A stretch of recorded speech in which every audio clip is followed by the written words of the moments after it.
stimule la réflexion, nourrit le dialogue.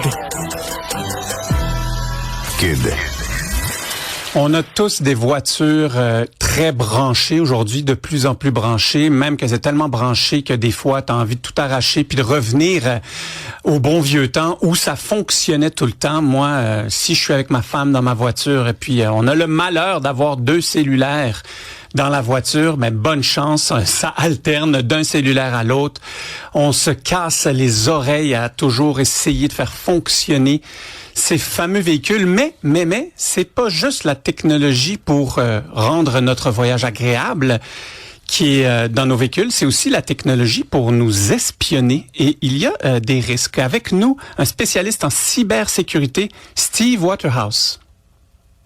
Bonjour Nicolas. Bonjour. On apprend, la Commission de l'éthique en sciences et technologies a publié un rapport dans lequel elle affirme être inquiète vis-à-vis l'interconnectivité croissante de nos véhicules. J'ai trouvé ça super intéressant.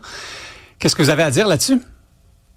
Ben, c'est un état des faits qui, dans notre monde moderne dans lequel on évolue, tout ce qui est à connotation dite intelligente, téléphone intelligent, auto intelligente maintenant, c'est tout pour documenter davantage qu'est-ce qui va se passer à l'intérieur. Vous l'avez bien dit, Nicolas, dans l'habitacle, il se passe toutes sortes de conversations. On évolue au quotidien là-dedans.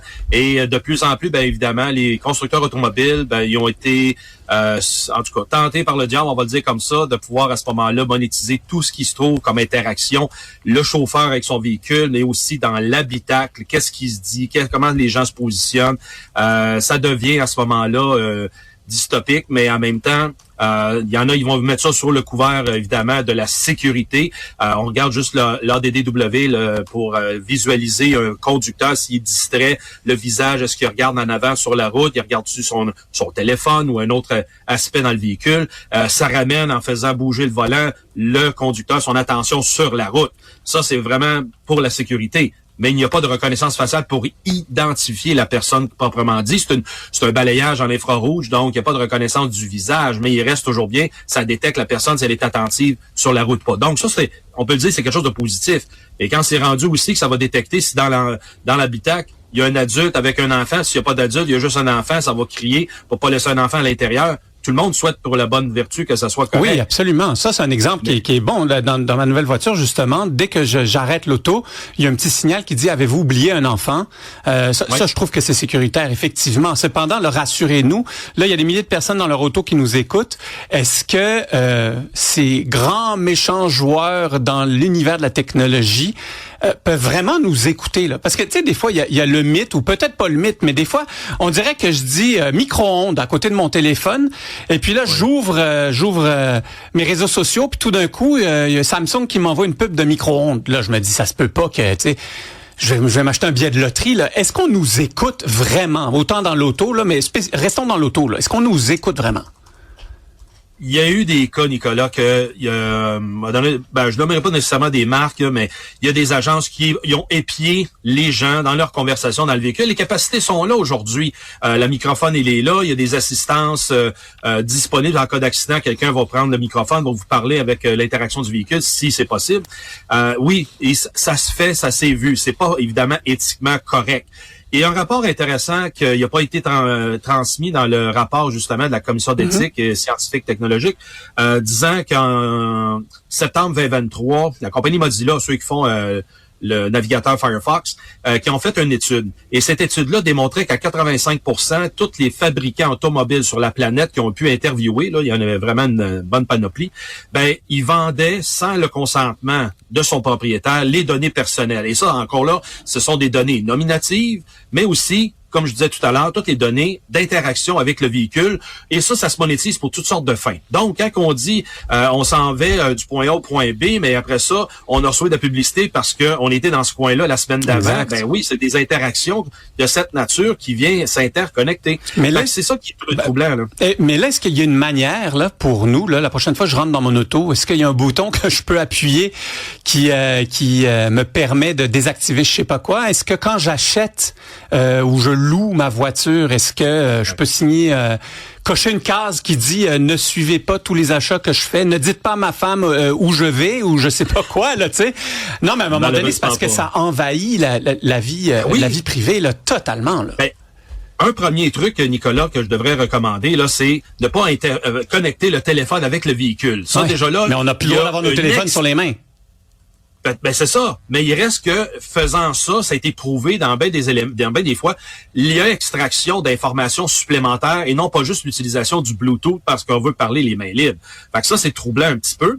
Tout autant, je vous donne un exemple, Nicolas, quand j'ai acheté mon véhicule en 2013, un des rares avant le début des téléphones intelligents et des véhicules intelligents, ben que j'avais les 3 années antérieures du propriétaire précédent qui avait été gardé dans le véhicule. Et ça, je m'amuse quand je vais dans des aéroports, je loue des véhicules à destination, ben je regarde qu'est-ce qui a été mis dans le véhicule, c'est épouvantable qu'est-ce que je retrouve là comme information, c'est fantastique.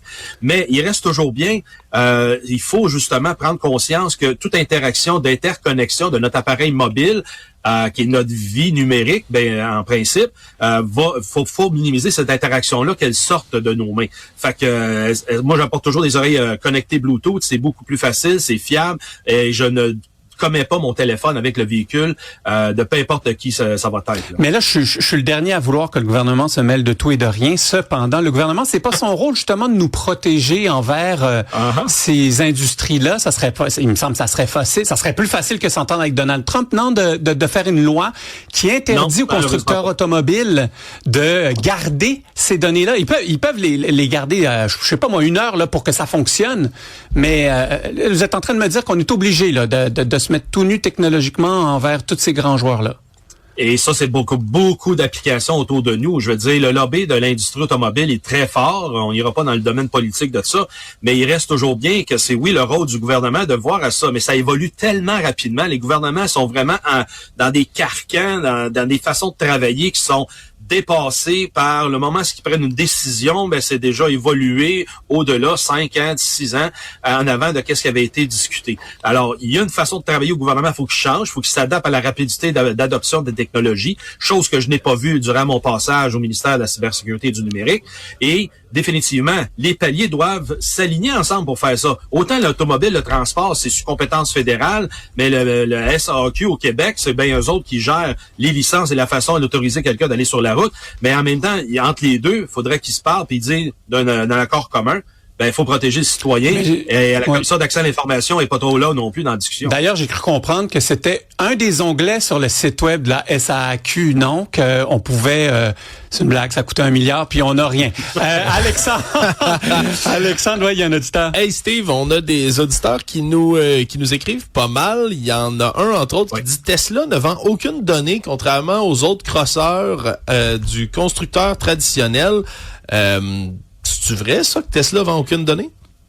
Présentement, il n'y a rien qui indique qu'ils le font. Cependant, Tesla monétise certainement les données à l'interne. Ils vont faire de la revente, pas de la revente, mais des offres qui vont arriver de toutes sortes de manières. Vous allez vous faire solliciter pour acheter une antenne Starlink, peut-être remplacer votre Internet, et d'autres, peut-être vous offrir un voyage sur Mars prochainement. Mais ça, Tesla, ils ont quand même du matériel, des offres de services propres à eux, puis ils vont essayer de le garder pour eux autres. Mais jusqu'à présent, encore là, je me croise les doigts, ils ne font pas de revente. Ça m'étonnait que Elon Musk soit plus catholique que le pape dans ce sujet-là. Tiens donc, puis je retiens aussi le commentaire de Marc qui dit vous êtes rendu pathétique avec vos besoins qui en sont pas. Faites des autos qu'on est capable de réparer à bon prix, qui durent longtemps. Tous les gadgets, ça alourdit les réparations et du même coup, ça les rend plus chers. Dans 10 ans, tous ces véhicules seront au rencard. Écoute, moi, c'est peut-être la stratégie, effectivement. Moi, je conduis juste des vieux chars, fait que, écoute, je comprends Marc là-dedans. Écoute, mais tu sais, ça, c'est nous, le consommateur, à la fin, si on en achète, ils vont continuer à en faire. La demande est là, c'est une règle de base.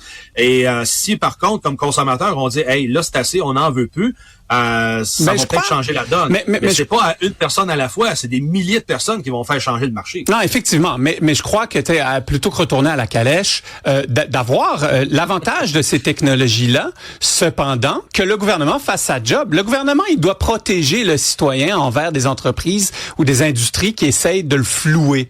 Ou pire, ben vous savez quoi? Moi, si mon auto, ils veulent vendre les informations que je dis, moi, j'ai absolument rien à cacher, parfait, mais payez-moi. Payez-moi. Si vous revendez mes propres données, payez-moi.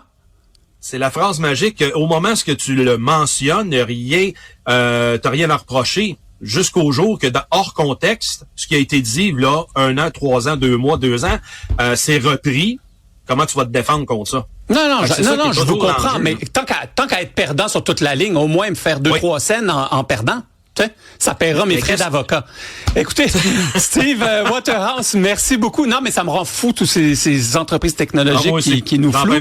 Très intéressant, Steve Waterhouse, également spécialiste en cybersécurité. Merci. À la prochaine.